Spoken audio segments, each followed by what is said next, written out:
കാലില്ലാതെ എഴുന്നേറ്റ് വരുന്നതാരാ?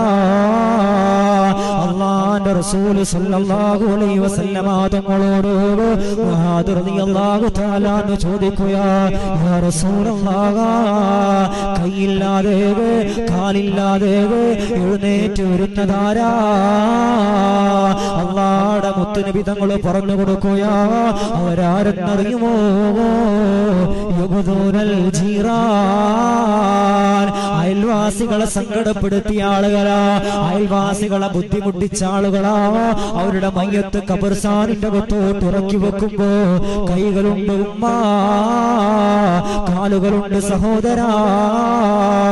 നാളെ മഹ്ശറുടെ മുറ്റത്തോട്ട് എഴുന്നേറ്റ് വരുമ്പോ ലൈസലഹു യദാനി വലാ റിജ്ലാ, കൈയില്ലാതെയാ കടന്നു വരുന്നത്, കാലില്ലാതെയാണ് അവർ കടന്നു വരുന്നത്. കൈയില്ലാതെ കാലില്ലാതെ കടന്നു വരുന്നതാരാ? അയൽവാസികളെ സങ്കടപ്പെടുത്തിയവരാണോ? അയൽവാസികളെ സങ്കടപ്പെടുത്തിയവരാണോ?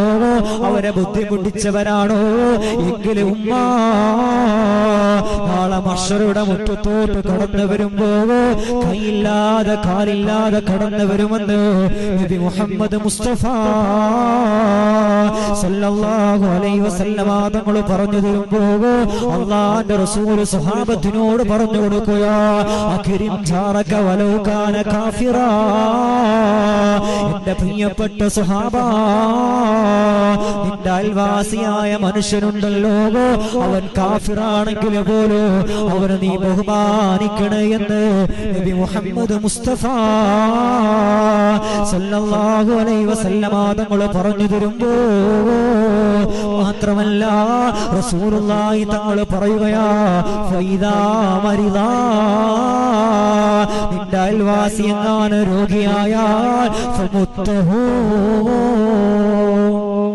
അവരെ പോയിക്കൊണ്ട് നീ സന്ദർശിക്കണേ എന്ന് നബി മുഹമ്മദ് മുസ്തഫ.